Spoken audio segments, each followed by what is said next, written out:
Hello guys and welcome back to a new video. Today we're gonna take a look at my first paid FPV job that I did almost 6 months ago, and I have done a lot of jobs since that, so I'm gonna walk you through it and tell you what I wish I knew 6 months ago when I started getting FPV jobs. Let's go!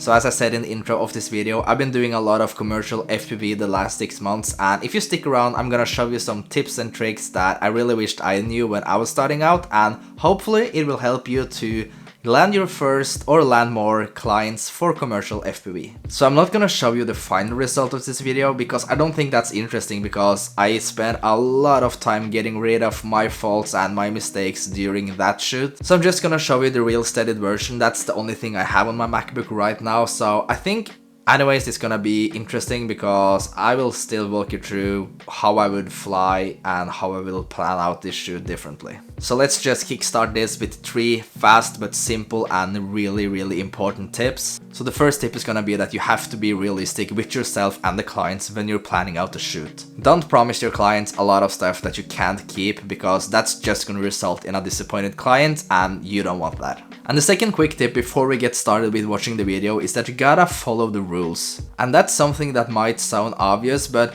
sometimes you run into clients that want you to do all this crazy stuff and you know for sure that this is illegal, so I would just skip all that and rather be safe than sorry. And the last quick tip for now is you should always nail your safe shots first.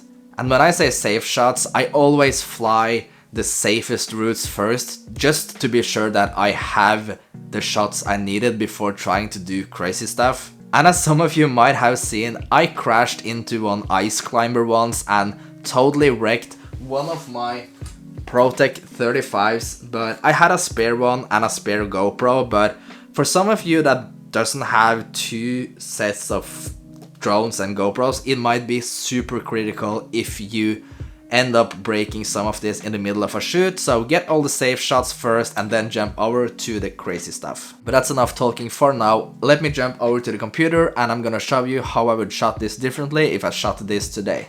So here's the clip. I'm gonna just walk you through while playing this clip. Let's hit play. So I wanted to capture the entrance and fly through it, and the first thing I instantly regret is that I am flying way too fast. As you can see here, it doesn't look fast, but the first problem is for sure that I am flying through this apartment like it was a freaking race, guys. Keep in mind this is the test flight to check the range, but this is exactly how I flew when I was doing the actual shot too, so yeah, that's the first thing that's really bad. What I also regret is that you see that I have way too snappy movements and it doesn't feel cinematic at all. I am just yawing my quad way too hard and I don't get this chill vibe feeling from this shot at all. And flying underneath that thing kind of looked cool, but you're gonna see the same thing. I'm flying into this room and I would just back out, because at this point you don't see any important stuff. You see only a wall and that's it. And then I'm just flying out from the test flying. The next thing I want to walk you through is that if you keep in mind or watch out for the noise, there is just so much noise in the shadows of this clip. And the problem is that it started to get a little bit dark outside and I had to bump up the ISO to 800 or maybe 1600, I'm not too sure, but I had to spend hours and hours trying to get rid of the noise that I created, and the GoPro cameras are not good in low light, so I would rather shoot with more lights turned on inside, because I dimmed them down too, and also for sure filmed or fly my drone when it was earlier on the day, because yeah, I don't think this looks too good.